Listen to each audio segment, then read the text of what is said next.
的病人来讲，他的特征大部分就是他的大部分脖子会比较粗，然后脖子也比较短。有些人是下巴比较内缩。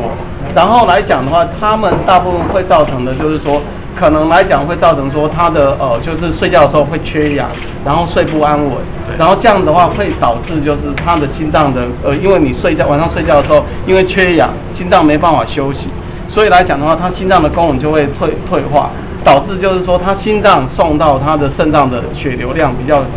少，然后导致说他的脱水会就是没办法脱得干净。可是戴了呼吸机之后，氧气改善，然后心跳变缓，然后心脏功能改善之后，它整个的那个就是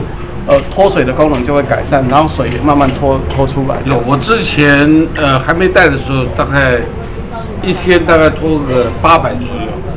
现在像礼拜天在家脱5包的话，可以脱到1700，而且经常有2包是400到750。脱出来的水量蛮多的。重点是在说，如果家族有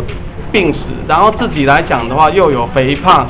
然后另外的话就是晚上打呼很大声、鼾声不规律，甚至于会停止的这一块的患者来讲的话，白天精神不好，晚上小便又常常起来小便，睡不安稳等等的话，这些患者的话，其实都要到睡眠中心接受睡眠检查。